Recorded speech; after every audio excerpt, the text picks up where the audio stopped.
Hello, Dennis. Hello, mate. How you doing? I'm alright. Well, I'm not alright, but, you know, I'm alive. You're off with stress again, aren't you? Yeah, you've spoken to Ian then, yeah? I spoke to what's his name briefly yesterday about it, Ian. Yeah. I'm off with stress, Dennis, because I've seen what's been said in this investigation. Right. Now, I don't know if you can recall, but I had some... Well, I know you also had some concerns about what Tim Kay told us at the stage 3, didn't you? About the word accusations and stuff, you know. And I've always thought that when he told me to put this back in, that basically he's got me walking into the lion's den, you know. Because from my point of view, the only reason they wanted me to do this was to basically turn it round and use it as a conduct code on me. Okay. Right? I've always thought that from the time he said it. And when he said that about accusations, I thought he was setting me up then. And I thought he wouldn't say that again after we corrected him, or you corrected him.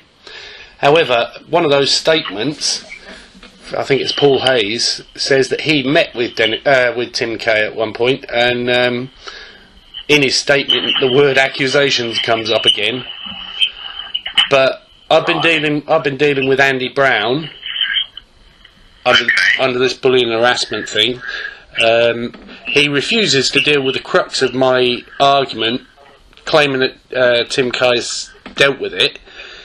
But the crux of the argument from the beginning over that job for me was the fact that in John O'Shea not giving me that job, basically he was doing it because of personal reasons, and it's the one bit that they have not addressed.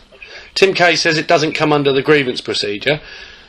I put it in my complaint, but Andy Brown is not, and has refused, as Billy Ling will tell you, has refused to actually deal with that, claiming it's dealt with by Tim Kay, right? He's been selective about who he's interviewed, because he hasn't interviewed you. He hasn't interviewed Ian or Billy. No. All of you have had meetings with John O'Shea over me being held out of Norwich. Yeah. But he's interviewed Ricky McCauley. John O'Shea's provided some emails, but he's left one out. Basically, the email that I've seen him provide is from Jennifer Skillen, or Skiller. Yeah. She's an HR. Yeah. She's an HR person. I know she is. Yeah. And I think that's dated like the 25th of the month. He's left out one previous to that. There's about 4 days gap with no emails. Right. But in that time, he'd responded to me, I think, first, using the term minimum essential requirements, etc. You know, but the way it's put across in the email from John O'Shea makes it look like that was purely advice from Jennifer Skiller. And I've got an email that shows that he'd already said that to me. So, you know, if they're trying to pass that off as her comment to avoid liability, he's already said it to me. I've got other issues, right? That Paul Browning down at Halesworth has basically said that I've maliciously gone around and badmouthed John O'Shea all around the office with the intent of defamation of character, etc. You know, he's denied that dodgy email. Really? Yeah. John O'Shea's provided some emails, or Paul Browning has, but he's said in there that he has deleted it. So what I did yesterday, Saturday, after I looked through all this, I realised what they're doing is they're just totally setting me up, right? The company. For a vexatious complaint. Yep. Which is what I thought right from the start. It's what we discussed after the meeting with Tim Kay. We did. And, I like I say, I've always thought they were going to do it anyway. But, you know, I've seen evidence from Pat Parsons, who's calling me paranoid in the statements. He also called me on the floor last week. You know... I thought that was okay. So did I, Dennis. So did I. I did, seriously. I thought, I mean, of all the ones, I speak to Billy, and of all the ones, yeah, he says Pat Parsons is okay. I know. He's honest. I thought so too. Has it been got at? I think they've all been got at because I've named everyone. Because I've named everyone in my statement or my chronology.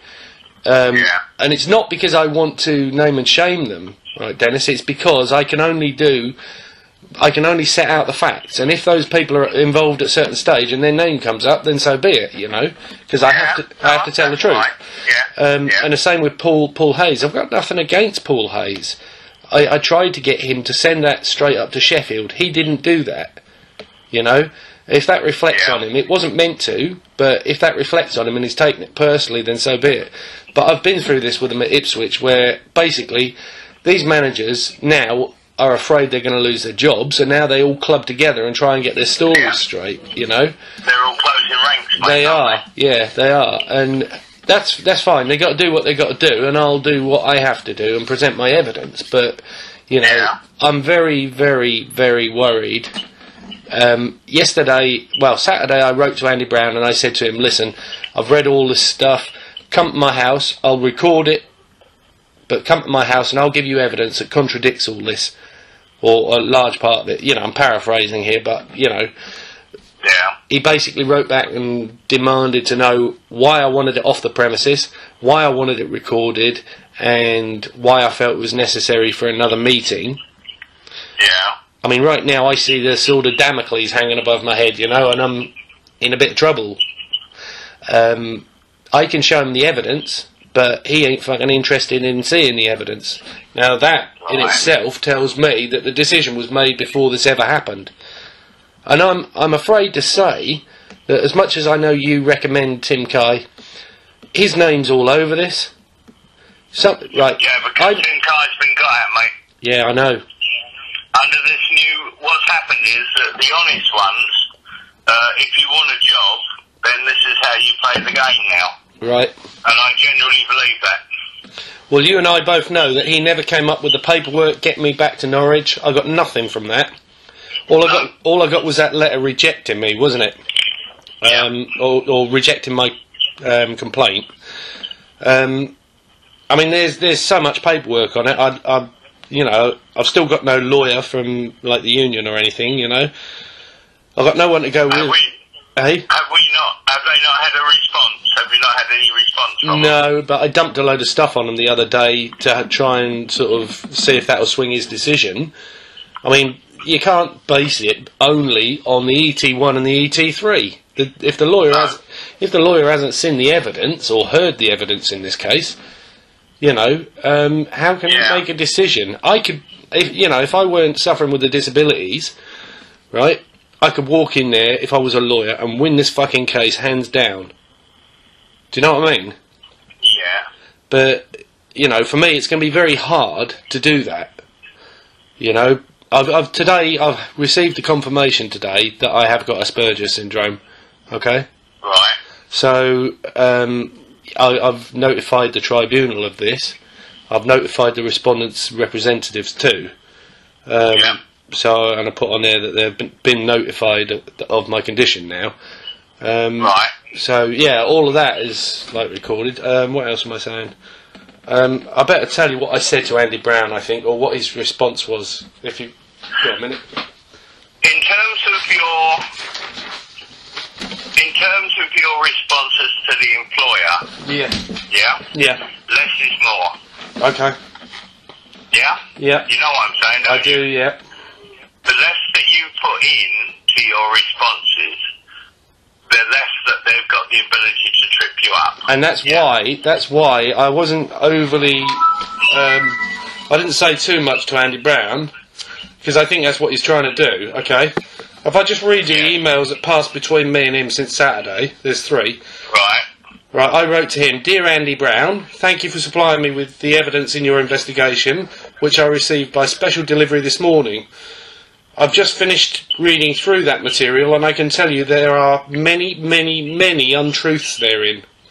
Before making your decision, I request that you meet with me early this coming week at my home, which I wish to record, and I will put before you evidence to refute much of the material you have sent me.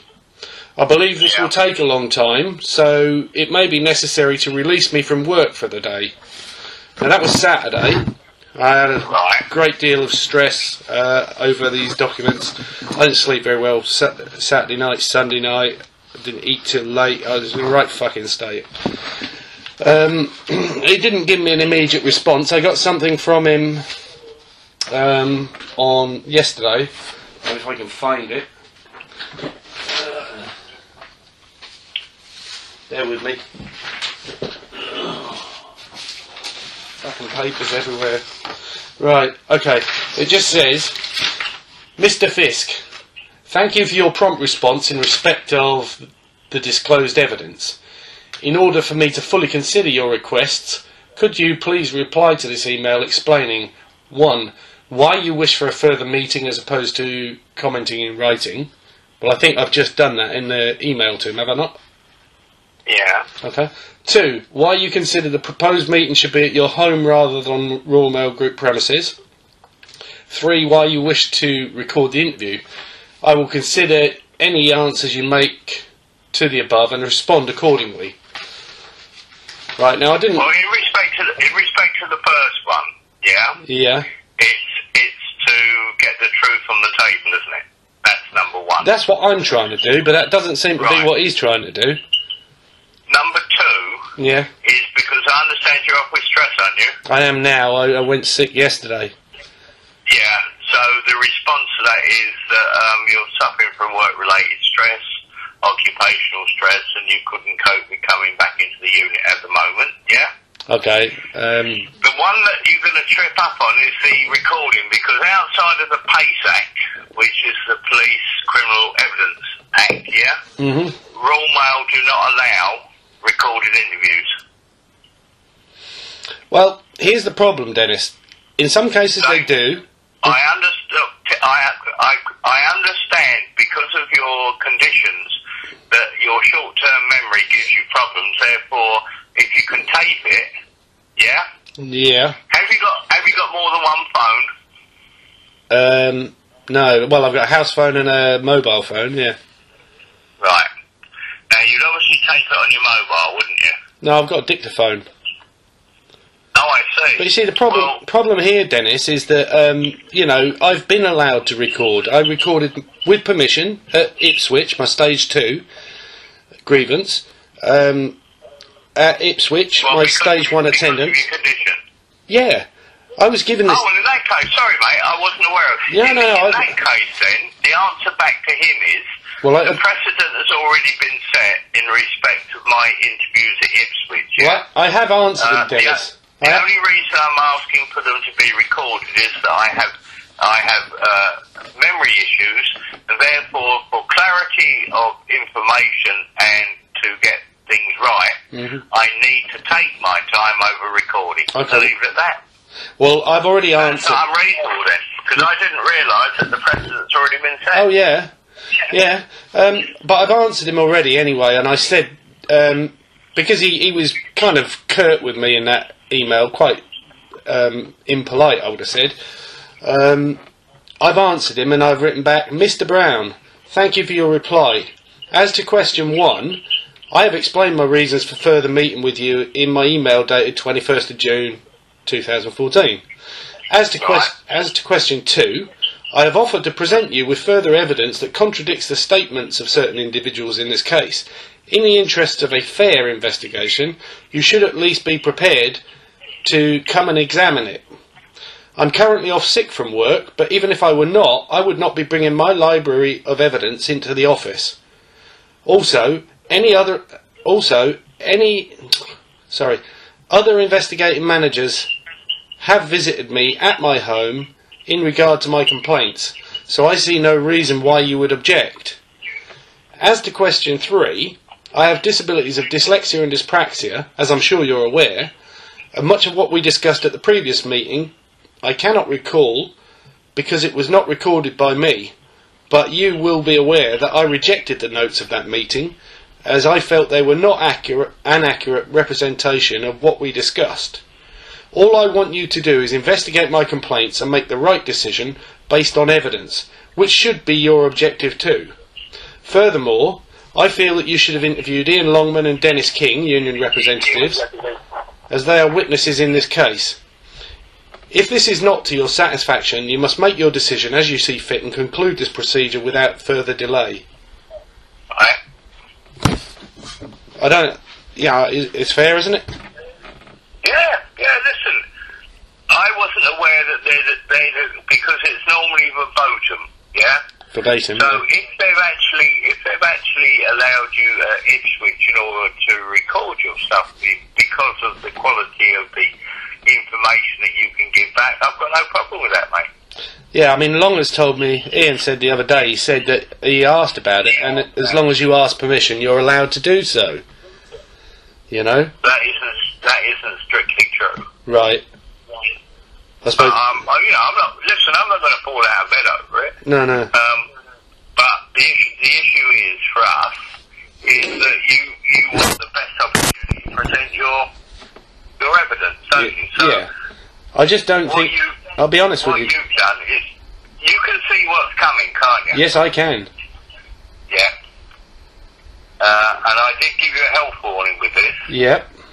Because they do circle the wagons. Yep. And they are prepared to stand, and they're prepared to tell lies. Yeah. Yep. At tribunals. Yep. Under oath. Yeah, I mean, I've been through it. I've seen it. And I've seen it too. I've been there when they did it last time. I've seen the statement they've sent back as an ET3 as well, and there's fucking lies in there as well. You know. But all I'm saying to you is, look, the catalyst in all this is that our headquarters take up your case, yeah? Yeah, I wish they would. So I'd like you to write another letter to Tony Rooper, yeah? And the legal services. Right. Yeah? Yeah.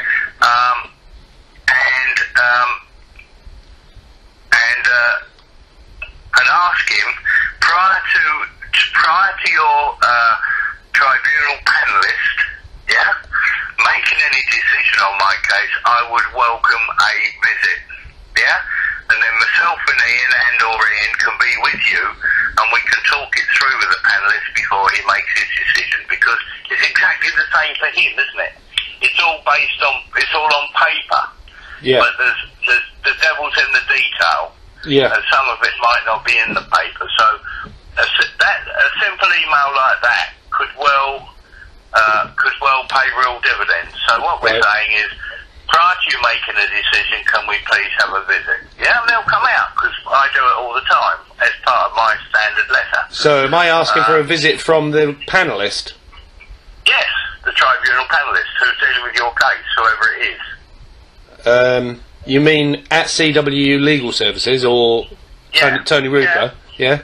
I think... Yeah, Tony Rooper's department, because he's the head of it. He's the assistant secretary. Right. He's the assistant secretary, Legal Services Department, CWHQ, 150 the Broadway. Yeah, London SW19 1RX. Okay. Dear Tony, my case, I've sent you my case. Have you had a notification to say they've received it? Yeah, they've received it, yeah.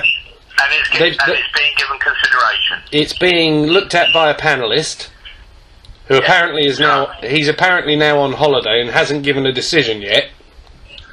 Right. So what we're saying is, we're writing to Tony, could respectfully request the tribunal panellist dealing with my case. Mm-hmm. Yeah? Yeah. We have a face-to-face meeting. Okay. Yeah, prior to any decision being made. Right. Yours respectfully, James Fisk, whatever your union number sort of thing is, yeah? Yeah. And I'll make sure that Ian or myself are there with you. Okay. When we go, because we'll be arguing the technical news, the stuff from the Royal Mail bit. He'll be arguing purely from the position of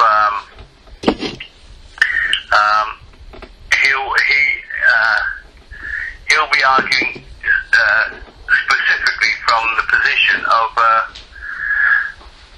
what the tribunal will consider. Well, you've had some of that, so you know the sort of stuff that's in. So, but all we can do, my friend, is go with it. We need them to say now. If they turn you down, yeah. Then I've said to you, you met Ian, although you didn't meet him, did you? Yeah, I did. Yeah. Yeah, well, look, I've got no problem, and the branch are looking for him to do some additional work for them. I've got absolutely no problem at all with him looking at your papers with you to representing you outside of CWHQ. And then all it is that we set up what terms it is he's representing you on, if it's a no-win, no-fee basis or whatever it happens to be. Right, yeah. So that gives you another string to the bow, Andrew. James, yeah. That gives you another string to the bow. With Ian, he doesn't work. He doesn't work for us, does he? He's not. No, he used to be with Simpson Miller. Oh right, okay. And he now works for another practice. Oh okay. And he's a good egg. Yeah. He's a very good egg. What's his last name? I didn't even get his last name. Ian Hurst. Hurst, Hurst, yeah, Hurst. Yeah. I mean, I don't know, because right now I'm so financially fucked, Dennis, you know. They're blocking my overtime. They're not letting me do any overtime. I was volunteered last week, all week long. I never got one call. I put in a grievance about it the week before because I was bypassed on the Sunday overtime. You know, and Pat Parsons was the guy doing that, and we ended up sitting with the Sunday manager, and he said, I'll do the same again because you won't work in this environment, that environment, or that environment. You know, so I could see that what they've done is they've stopped me getting overtime now. The only bit you said, as far as I can remember, is you couldn't work through the night, and you couldn't do Monday morning. So I didn't realise there were any other. Yeah, what? Now that I haven't got the dog, that's irrelevant, isn't it? I just can't work in the seg hall. They made me do it a few weeks back, and I end up coughing like a badger because of my asthma. I end up coughing like a badger all fucking week, you know. Oh, I see. Because of a 4-hour stint in the seg hall. And I don't work in a priority services locker because of the air conditioning, because of my asthma. All of these things, these are all recognised things, you know, and I think they just got me to work in a seg hall so they could say he works in the seg hall. I totally feel they're setting me up right now. And I think I've probably got about a week left of my career before I'm terminated. So. Well, no, it takes a lot longer than that because they would have to find a reason, Then you get, we have the hearing of the case. If it's conduct code or capability or whatever it happens to be, there is a problem in terms of them trying to rush this stuff through. We would then have an appeal. So you could be looking at 3 months just in the process. Right. Yeah? But we just need to know, if they were going to do it, the grounds on which they did it now. Yeah, well, John O'Shea has actually called for it. He's called for a conduct investigation against me. For what? He said if my bullying and harassment complaint is not upheld, he's called for a conduct investigation against me. Now, doesn't that show you? I've explained that to you as part of the process. Oh, I know. There is which is why the grievance procedure is better, and also you can take the grievance procedure outside. Yeah. The problem with Royal Mail and their managers it's quite simple, James, is look, he will take out a complaint against you for vexatious complaint. Yeah. Yep. You will fight it, yeah? Because that's your right, and you have an appeals process. But if they found you guilty and then you went to tribunal over it, yeah, all that will happen is they'll offer you some derisory sum. They'll say the band of reasonable, that's in this case is between 9 and 12,000 quid. We'll offer you somewhere there, and they've got rid of you for nothing virtually. Yeah, that's not going to happen, Dennis. That's the way the system works, mate. Right, well, I don't know if Ian and you discussed that ET1, but in that ET1, I've told the tribunal that I'm blowing a whistle on corrupt practices. And that's exactly what that is. You know? And it has been all the way down the line, you know? But we've just had 2 people sacked in the book room for alleged fraud. Yeah. When all they've been doing is what's been customer practice in the unit for the last 20 years. Right. Well, our book room, you mean? You talk about Peter and, what's her name, in our book room? And Kerry. Yeah. Peter and Kerry. Yeah. Yeah. Yeah. It's disgraceful. It is disgraceful the way they're working. There is a sickness in Norwich that needs exposing. Yeah, do you know what that sickness is, Dennis? It's John O'Shea.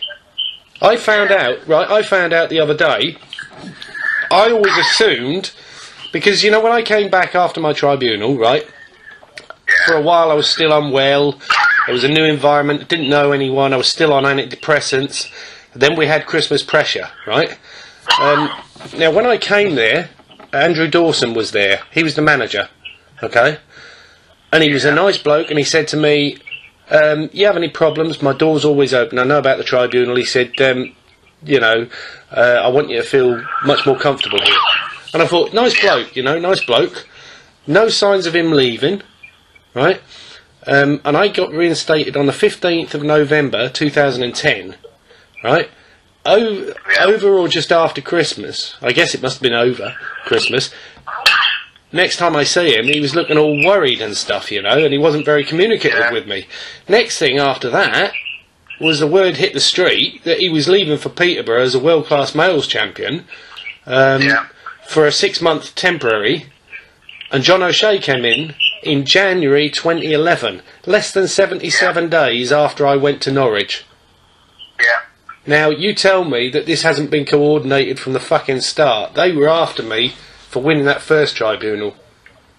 And they put him in there on a 6-month temporary to get rid of me. And he did that because with him in the way, I couldn't go on the graduate programme, which is what I was originally looking at. I had issues about the travelling anyway, but if I have to work to John O'Shea and he's grading me, given our previous, I'm never going to make the grade. No, I hear you. And everything else I've applied for has been hobbled in one way or another since that time. Until this fucking job interview, where he put himself in writing, you know, and even Tim said at our meeting, I did meet the grade. The fucking bar was only 1, not 10. If you've got disabilities, it was only a 1. You know, but I know damn well that I'm better than that. It's got nothing to do with your ability, mate. It's the way they've slouched it. Yeah, and it's John fucking O'Shea. All the way down the line. The man is so corrupt, it's unbelievable. And if this Andy Brown doesn't uphold this, or won't see this evidence, and then uphold it... Because O'Shea said he has a good working relationship with me. Yeah. We have a laugh and a joke together.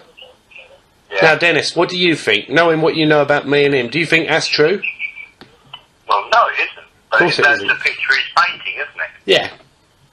But, you know, I mean, I can be showing that Andy Brown my witness statement from the last tribunal and then ask him if he thinks I'm going to have a laugh and a joke with John O'Shea, or if I'm going to be buddies with him. Yeah. You know?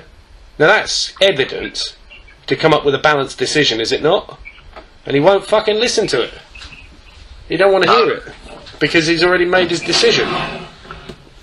What I'm saying to you is, James, the cheap option for them to get rid of you is for you to go through either a constructive dismissal or for the fact of dismissed under whatever procedure they try to get rid of you under, yeah? Yeah. So we go to a tribunal. The tribunal finds you. The tribunal would find in your favour. Royal Mail say to you to save you any further distress, James, we'll offer you 8,000 quid. I'd tell them to stick it stuck up their fucking arse. And your solicitor will say that's in the band of reasonableness. And the tribunal will say if you went there and you only got 9 grand, you've just wasted the tribunal's time for 1,000 quid. We can all award costs against you. Yeah, not going to happen. Not going to happen. I'll go public with the stuff before that happens, Dennis. Oh, listen, I've got no problem with that, mate. It needs Peter, not so much Kerry, but Peter would be quite happy if Peter would be quite happy if Royal Mail took him to court because he wants his day in court. Yeah. You know, he says, "I know all the bodies are buried." Yeah, I heard that one. You know? Yeah, I remember hearing that before. Yeah. And that's the thing, isn't it? It is. Well, even you've said it, Dennis. It's fucking corrupt in there. Yes, it is. You know, and because this process is exactly what I went through down in Ipswich, you know, the way they handle it, it can only be said that this is their process.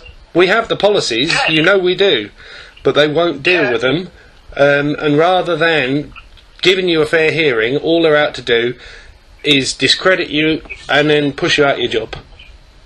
Yeah. Is that corruption? Yes, of course it is. Thanks. But that's what I thought. The thing you have to do is prove it. And that's the most difficult thing.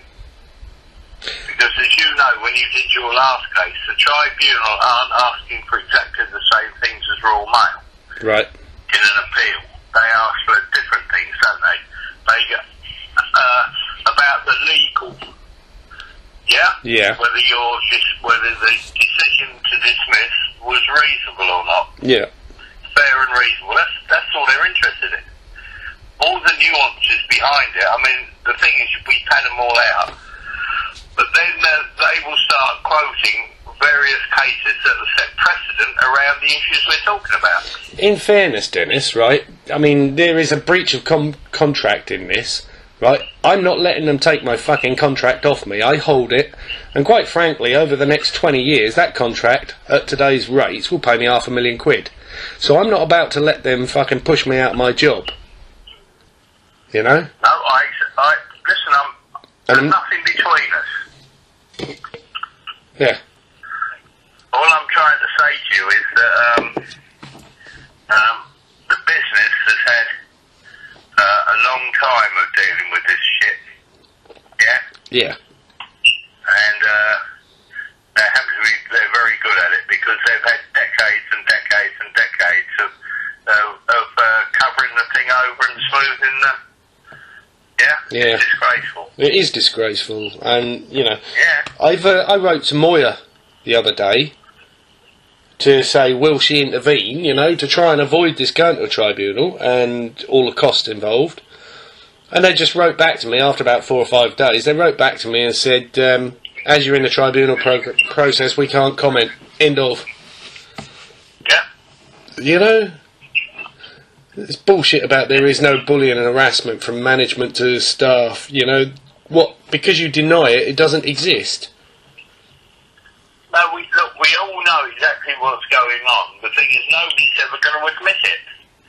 They care more about the corporate image than anything else. But that corporate image is a lie. They will do anything they can. They will do anything, especially now that we're privatised. Yeah. They'll do anything they can in order to try and protect it. Well. It's disgraceful, but I agree with you. So look, James, all I can suggest to you is drop this letter to Tony Rupert that we spoke about, saying that that we would like a meeting with the panellist prior to any decision being made, Yep. Because there's an awful lot of stuff, and I don't see that's a problem at all for them because they do it all the time. Okay. I've got a preliminary hearing on the 10th of July, so I don't have a lot of time here, Dennis. Yeah. And you also need to put that in as well. Yeah. To CWHQ that you've got a preliminary hearing on the 10th of July. Yeah. Okay, well I have sent them the documents for that anyway, but he's gone on holiday apparently. I would emphasise that to Tony as well. That, I have only less than 3 weeks in order to go through this prior to my initial hearing, yeah? Yeah. Okay. And then, what we can do then is, if you're not getting anything, we can have a word with Ian and see where he sits with it. Yeah. Okay. All right then, Dennis. It does get complicated though, buddy. I know. This is far more complicated than the last one, because that was constructive dismissal and disability discrimination, and they fought like fuck on that one, but I won. This one has got so much to it, with the corruption and everything else like that, that's why it needs a lawyer. It's always needed a lawyer. Yeah. It's just, I've got the opportunity, but as far as I've actually got it into the tribunal, but it's about whether or not I can actually keep a track of all this stuff, Do you have any no-win, no-fee solicitors in Norwich that you've got any confidence in? No, I'll be honest with you, Dennis, I don't have any confidence in the no-win, no-fee arrangement at all, because I brought an action, didn't I? There's an alternative. What's that? The Citizens Advice Bureau will look at your papers and they will appoint somebody to deal with it, in court. So the CAB will do it. There's also another organisation called Pro Bono, right, who will give you a barrister stroke solicitor, right, if they believe that you've got a case that they're happy with, yeah, so all the doors aren't shut. right, okay, Yeah? Yeah.